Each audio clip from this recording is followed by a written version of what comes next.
Aujourd'hui, on va analyser un nouveau projet d'immobilier fractionné sur la plateforme Tantième et j'ai la chance d'avoir avec moi le cofondateur de la plateforme, Éric Prinet. Salut Éric. Salut Laurent. Écoute, merci d'être avec moi pour analyser donc un nouveau projet. On va aller à Lyon à nouveau parce que c'est pas le premier projet que vous faites voilà, à Lyon. Il y en a déjà eu quelques-uns par le passé.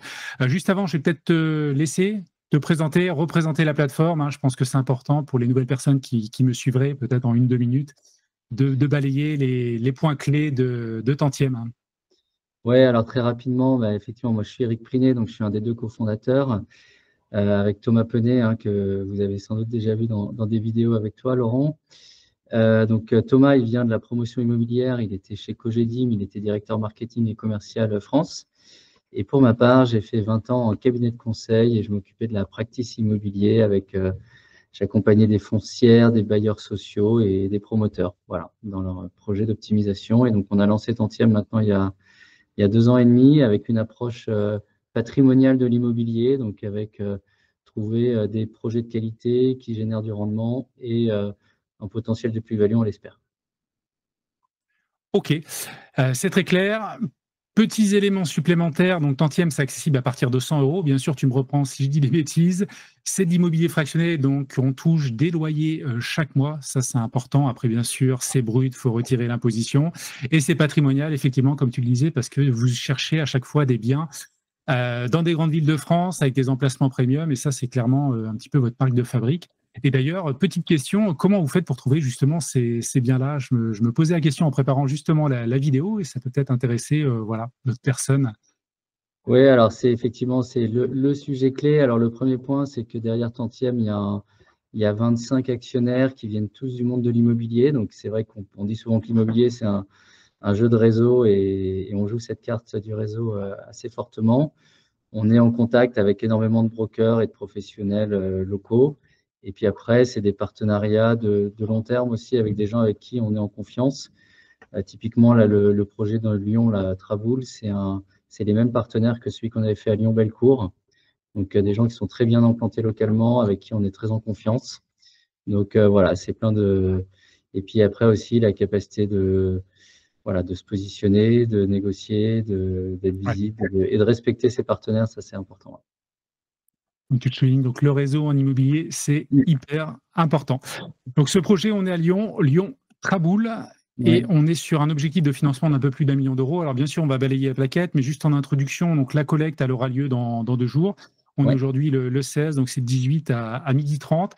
Et on est sur un bien donc, qui va être acheté, rénové, et puis derrière mis en location courte durée, avec une cible de rendement reversé à 9,90, un TRI cible de 8,30, et donc l'indice de risque, on pourra en reparler tout à l'heure dans la plaquette. Je vais peut-être aller directement à l'adresse. Je pense que c'est peut-être pas mal, hein, si ça te va. C'est ce qu'il y a de mieux, c'est ce qu'il y a de mieux, l'emplacement. L'emplacement, alors si je me souviens bien, il y a quelque temps, on avait fait un petit projet à côté de la place Bellecour. Ouais, C'était pas rue du Plat, je ne me trompe pas. exactement. C'est une très bonne mémoire. Ouais. C'est ça. Toujours un petit peu dans le cœur de. Donc là, on a la basilique Notre-Dame et on se situe ici. Et le quartier, personnellement, je ne le connais pas. Je ne sais pas si tu as quelques éléments. Alors, on peut aller dans la rue, hein, c'est des petites rues. Alors c'est classé, Alors, je crois, à l'UNESCO. Il y a un classement dans le quartier, il me semble. C'est des petites rues piétonnes, hein. ouais, alors c'est à Lyon, il y a plein de quartiers un peu différents. Là, on est dans le vieux Lyon, donc le cœur touristique de Lyon, avec la rue Saint-Jean, qui est une des rues les plus touristiques là, de Lyon, juste à côté, qui est juste une parallèle à la rue du Bœuf. Et donc, ce quartier, il est célèbre pour ce qu'on appelle des traboules. Les traboules, c'est des passages qui sont entre les rues, qui sont accessibles. Et donc, on passe d'une rue à l'autre par ces fameux passages. Et effectivement, ils sont classés à l'UNESCO. Donc, en termes d'emplacement, c'est assez exceptionnel. Pour des Parisiens, ça serait comme être à Saint-Germain-des-Prés ou des choses comme ça, donc des quartiers très, très historiques. Et donc, pour la location courte durée, c'est à peu près ce qu'il y a de mieux, ouais, effectivement. Donc quartier très vivant, très recherché, ouais. D'accord. D'accord, d'accord. Donc c'est le numéro 16. On est ici. Alors Ouais. après, vous avez mis plus de photos, hein. Ici, ça va être compliqué de voir l'intérieur, mais je crois que on le voit sur ce visuel-là. Donc il y a une cour commune à l'intérieur, si je ne me trompe pas. Ouais, c'est ça. Donc, ça, c'est aussi un point important. Donc, l'emplacement est top. Et ce qui est intéressant, c'est que là, l'appartement, il est, voilà, tu vois la tour rose là qu'on voit dans la Ouais. cour.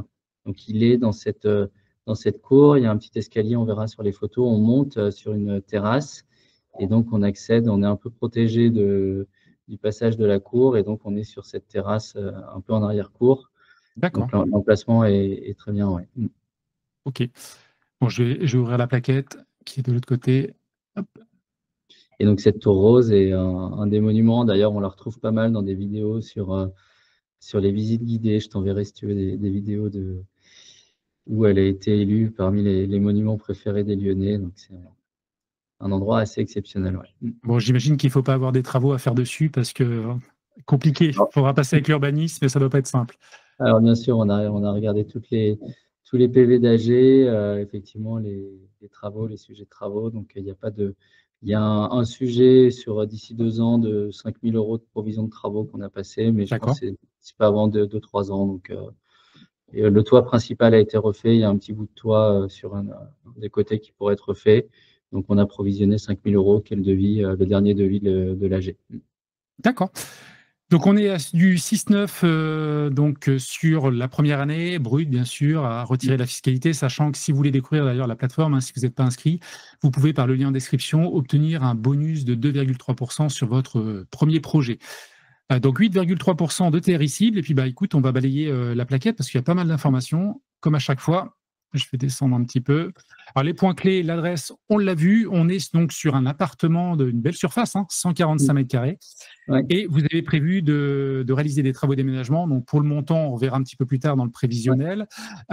L'idée, c'est d'augmenter la surface ou c'est simplement de rénover le bien et de le mettre Non, au non, goût du il y a jour? bien sûr la création de surface parce qu'on est sur un appartement, enfin, qui a une très haute hauteur sous le plafond.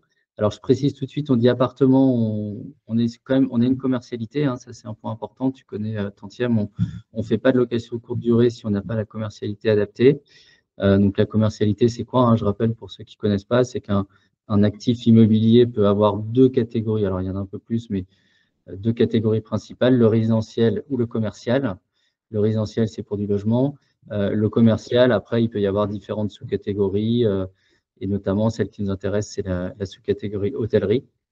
Et donc, on peut faire la location courte durée, sans enlever un actif résidentiel du marché parce que les gens ont besoin de se loger. Donc, éthiquement, c'est ce genre de choses qu'on ne fait pas chez nous. Et puis, d'un point de vue réglementaire, c'est-à-dire que si la réglementation change, et on en parle beaucoup en ce moment, on n'est pas impacté par les risques de réglementation.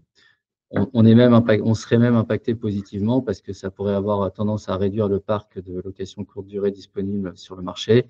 Et nous, cet actif, il est protégé contre ce type de choses. D'accord.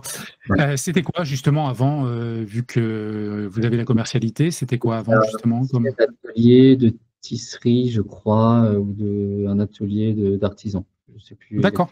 exactement quel métier, voilà, qui avait été. Ok. Donc on est sur, alors après l'exploitation, vous allez la déléguer, hein, bien sûr, comme à chaque fois. Donc les biens, ils sont achetés. Après, derrière, une mise en location. Et là, vous voulez passer par une conciergerie professionnelle avec un bail, un classique 369. On est sur du pro. La rentabilité, j'en ai parlé. Et donc les premiers versements, parce qu'il y a une partie travaux. Donc même si le Ouais, projet est collecté en décembre, avec les travaux, donc ça nous mènerait globalement à une exploitation début juin 2025. oui, alors si on peut, mais ça pourrait être mai. Voilà, on a préféré toujours être, tu connais Tantième, assez prudent. Donc, on a mis juin, mais potentiellement, ça pourrait être mai si on arrive à Ça avancer va un plus mois. vite. Voilà. C'est mieux que ça soit dans ce sens-là, même si 6 mois, ça paraît long quand même. Effectivement, je crois que sur un de mes 3 projets, j'ai eu un cas justement où les intérêts ont commencé à être versés et délivrés aux investisseurs 1 mois plus tôt. Ouais. Donc là, on voit la petite tour, justement, le visuel. Donc ça, c'est l'intérieur, hein. C'est une cour commune, j'imagine. Exactement, c'est l'intérieur de la cour. Si tu descends un tout petit peu, effectivement, voilà. Donc ça, quand tu arrives par le passage là qu'on voyait sur la rue, je vois la photo en bas à droite. Donc ça, c'est Ouais. l'intérieur de la rue avec la tour qui nous fait dos. Et donc on monte sur ce petit escalier arboré. Donc Et on peut, du coup, on accède à cette terrasse intermédiaire et l'appartement est juste en haut à gauche de cette terrasse. D'accord. Donc il y a une terrasse, ok. Super. Mm. Un bel emplacement, hein. C'est très qualitatif. Et donc là, vous avez quelques visuels projetés justement par rapport à ce que vous voulez faire. J'avais une petite question parce que tout à l'heure, on a parlé d'un bien d'à peu près 140 mètres carrés et donc vous voulez créer de la surface Ouais, supplémentaire, j'imagine une vingtaine, une trentaine de mètres carrés supplémentaires ouais, en... 35 mètres carrés de 35 mètres carrés. D'accord. Et le projet, donc c'est de la location courte durée. Quel sera le nombre de places dans le bien justement parce qu'on arrive sur du 180 mètres carrés quasiment. Alors, non, on est à 110 plus 35, ce qui Ah fait d'accord, le 145 140, c'était mètres carrés. Mm. c'était une question que je me posais en préparant la vidéo. Ok. Et donc là, en fait, on est un peu sur les mêmes métriques que ce qu'on a fait à Lyon-Bellecour. D'ailleurs, toutes les photos que tu vois là, c'est les photos du projet Lyon-Bellecour qui a été mis en D'accord. exploitation là au mois de novembre. Voilà, donc on a pris, alors, c'est pas, aujourd'hui, le bien n'est pas dans cet état-là, hein, bien sûr, sinon on n'aurait pas besoin de travaux. Mais voilà, on a repris les photos réalisées par la même équipe que celle qui a travaillé sur Lyon-Bellecour. On va reproduire le même schéma, puisqu'on on n'avait eu aucun problème et ça fonctionne très bien. Et donc, c'est à la fois l'équipe d'exploitation qui est très impliquée, elle prépare son futur bien qu'elle va exploiter pendant plusieurs années et l'équipe travaux. Donc, voilà. Donc ça sera une idée du rendu final, alors adapté au futur bien. Ça fait partie, donc c'est la même société qui va gérer les travaux, non? Vous allez avoir une entreprise spécialisée donc dans les travaux que vous reprenez la même par rapport à Ouais, Lyon-Bellecour. Et tout après, à vous fait. avez vraiment la conciergerie là aussi, où si ça se passe bien. Alors après, vous avez commencé il n'y a pas très longtemps, au mois de novembre, pour Lyon-Bellecour. Oui, alors sachant que c'est une conciergerie qui est en place depuis assez longtemps sur Lyon, qui D'accord. est spécialisée sur Lyon, donc qui connaît très bien le marché local. Et effectivement, on a regardé pas mal d'actifs avec eux et Lyon Traboul, pour eux, c'est un peu le Graal. Donc, on a choisi ce bien avec eux aussi. Ouais. D'accord. 14 voyageurs, quelques visuels donc actuels. Voilà. Bon, Donc, il y a quand même un petit peu de boulot. on retrouve cette belle hauteur sous plafond. Alors oui, il y a un peu de boulot et après, il y a pas mal de sujets d'évacuation assez techniques. Les fondamentaux sont hyper intéressants, que ce soit l'état des poutres là-haut, D'accord. le potentiel en fait de créer voilà, la cheminée qui va être conservée. Voilà, après, il y a des sujets techniques de gestion des évacuations. Quand on met pas mal de chambres dans tout ça, il faut pouvoir bien gérer ces aspects-là. OK. Alors, les éléments financiers, bah, écoute, on va directement aller aux chiffres clés. Je pense que c'est ça qui est important. Donc, prix d'acquisition, 655 000 euros. Mm. Provision de travaux, 270 000 euros. Donc là, aujourd'hui, vous avez fait les devis. Tout a été listé par rapport à la cible, Ouais, on a j'imagine. fait des devis, un peu de provision de dépassement au cas où. Le mobilier, hein, il faut pouvoir équiper ce type d'actifs en conséquence. Donc, on sera propriétaire du mobilier, c'est-à-dire que si demain il y a un besoin de changement d'exploitant, on reste propriétaire du mobilier, de tout ce qui est à l'intérieur. Voilà, puis D'accord. après, des choses très classiques, les frais de notaire, l'hypothèque, premier HLPD, la légal, prêteur de deniers qu'on met Oui, systématiquement en place. On parlait avant la vidéo de ces sujets d'hypothèque, hein. Nous, c'est vrai que c'est quelque chose qu'on fait systématiquement depuis sur tous nos projets depuis le début. Pour ceux qui connaissent, on met même l'hypothèque en ligne, hein. Dès qu'on a acheté, quelques jours, allez, une semaine après, l'hypothèque est en ligne pour montrer que voilà, il n'y a pas de Ponzi, il n'y a pas voilà, de choses qui sont mises de côté. Tout est disponible. C'est un peu l'ADN qu'on veut avoir en termes de transparence. D'ailleurs, je profite de cette séquence pour te dire qu'on va envoyer là, à tous nos investisseurs un rapport d'activité qui reprend en détail l'exploitation de tous les biens de l'année. Donc, ça d'accord. va arriver d'ici 2-3 semaines, je pense. Voilà, et on reprend. Voilà. Alors, le sujet de la transparence est toujours assez sensible, hein, parce que plus on en dit, plus les gens se creusent et disent, tiens, qu'est-ce qui se passe? Ah oui, bah, il a fallu changer des toilettes. On essaye à la fois de garder les choses le plus simple pour notre investisseur, mais on veut aussi être transparent sur tout le boulot qui est pris en charge derrière. Voilà. OK. Je pense que, bah oui, non, c'est clair, c'est important d'être transparent, voilà, même que ça soit positif ou négatif, hein, je pense que les investisseurs savent le reconnaître. Surtout vu la situation actuelle de l'immobilier, je pense que c'est important. Je regardais justement par rapport aux 270 000 euros, par rapport à une surface de 145 mètres carrés, on est sur quand même une belle rénovation de 1 862 euros par mètre carré. Après, effectivement, on crée aussi un petit peu de surface, donc ça, c'est des surcoûts, mais voilà, Bah, belle rénovation. les surcoûts, enfin les surcoûts qu'on anticipe sont liés aux évacuations. On a eu pas mal de sujets par rapport au plan d'implantation, D'accord. un peu de complexité de gestion des évacuations, la création des mezzanines. Hein, tu as vu sur Belcourt, on a le même sujet. Et ça inclut, je rappelle, le mobilier, cuisine, etc. Donc, sur des standards d'hôtellerie assez haut de gamme. Donc, effectivement, tout ça, mais c'est ce qui va faire que derrière, l'exploitation va être aussi de qualité. Ouais. Puis ça va rajouter de la valeur aussi au bien au final. Ouais. Donc total acquisition après les frais tantièmes, donc on est à un petit peu plus d'1 million et donc c'est la globalité qui sera collectée donc dans 2 jours. Mercredi, OK sur cette partie-là et vis-à-vis donc de l'exploitation, parce que ça également c'est l'autre, point clé, hein, 78 000 €. Donc vous allez passer par un acteur donc, reconnu, hein, de Lyon et avec qui vous avez déjà travaillé donc pour Lyon-Bellecour. 78 000 € donc de revenus, locatifs annuels. Ouais. Rentabilité brute, donc 7,3. Il y a des frais administratifs tantièmes. Alors, je me suis posé la question aussi en préparant la vidéo. Frais de gestion d'agence, pourquoi, vu que vous allez passer en direct avec le service de conciergerie, j'imagine, ou il y a un autre intermédiaire?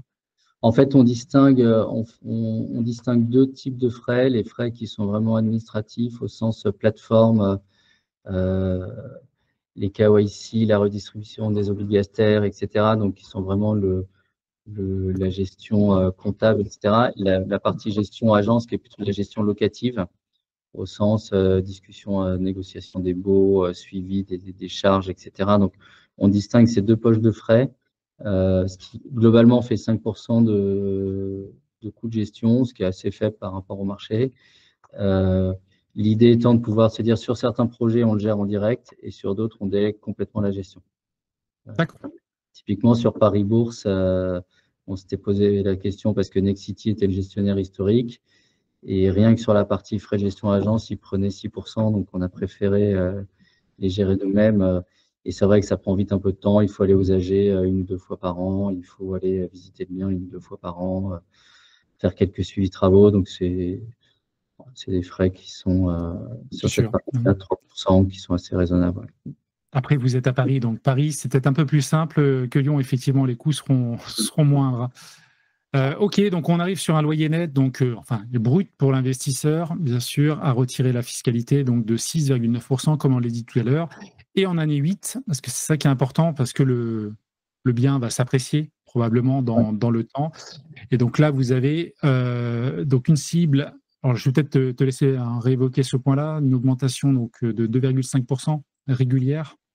Oui, alors là, on a pris des hypothèses d'inflation, toujours pareil. Moi, je dis souvent, j'ai pas de boule de cristal. Là, l'inflation a baissé, elle était très élevée l'année dernière. On a fait des réindexations de loyer là récemment à plus de 5%. Donc, c'est vrai que ça risque de pas être la norme dans les années qui viennent. Mais bon, les taux rebaissent. À mon avis, ça va faire un peu le yo-yo dans les années qui viennent. Voilà, donc nous, on a pris une hypothèse à 2,5%. Moi, je dis souvent, j'ai D'accord. pas de boule de cristal, mais derrière, on met une analyse de sensibilité en fonction soit de l'inflation, soit du taux de cap, qui est le vrai marqueur à la sortie, quoi, le taux de capitalisation à la revente. Mais est-ce que là, contractuellement, avec la société de conciergerie, vous avez ficelé, entre guillemets, un loyer qui sera évolutif ou Ah oui, ce n'est pas? c'est un bail 369, c'est un choix que nous, D'accord, on ouais. fait pour voilà, acheter une forme de sérénité et puis de simplicité de gestion. Donc, c'est-à-dire concrètement, si la conciergerie augmente les loyers et arrive à mieux performer, elle est bénéficiaire. A contrario, si ça fonctionne un peu moins bien, il faut qu'elle rééquilibre par rapport à d'autres actifs. Donc, nous, ça nous donne un rendement et contractuellement, le loyer est indexé tous les ans à date anniversaire, donc D'accord. de l'inflation. Donc, ça, c'est quelque chose qui est… C'est le gros avantage des baux commerciaux là-dessus. OK, c'est très clair. Donc on arriverait à une rentabilité donc de 8,2%, à retirer donc la fiscalité et une potentielle revente, bien sûr. On se base sur des hypothèses, mais globalement, historiquement, le marché de l'immobilier quand même sur 8 ans, augmente. Après, effectivement, on vient de subir quand même une petite baisse, mais bon, voilà, rien n'est garanti, mais effectivement, il faut bien regarder ces estimations pour le futur. Et donc, la destination, alors ici, il y a un petit élément par rapport aux autres biens, mais qu'on avait revu également, je crois, sur Lyon-Bellecour, c'est que là, la taxe foncière est vraiment à la charge de la plateforme donc Tantième et donc des investisseurs, globalement, alors que d'habitude, enfin souvent, la taxe foncière est plutôt à la charge du locataire. Ouais. Oui, bah ça, on l'intègre hein, dans nos négociations. Par rapport à, sur un dossier standard, on va reverser entre 94 et 95% des loyers. Du coup, du fait de la taxe foncière, on sera plutôt entre 93 et 94% sur ce dossier. Ça, c'est une discussion, un objet de négociation avec le locataire pour optimiser au mieux le loyer.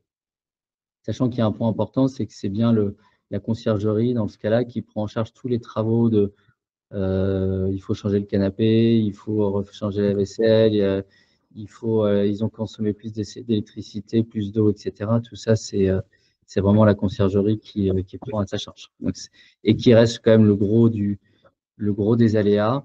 Une taxe foncière, alors elle va sans doute peut-être augmenter encore un peu à Lyon, mais c'est quand même plus stable et plus maîtrisable. Là, on est sur, ça représente à peu près 1% des charges. Donc, ouais. Bon, faut espérer que ça se stable, parce que les taxes foncières, quand même, ça augmente pas mal ces dernières années. alors, ils ont déjà augmenté pas mal et voilà, on verra. Bon, Bon, même si elle devait augmenter de quelques centaines d'euros, ça ne changerait pas fondamentalement la performance de l'actif. Ok, mais écoute, je pense qu'on a fait le tour. N'oubliez pas également, bien sûr, comme tout type d'investissement, il y a toujours, bien sûr, des risques. Donc, on est sur ce projet-là, donc à Lyon. Hein.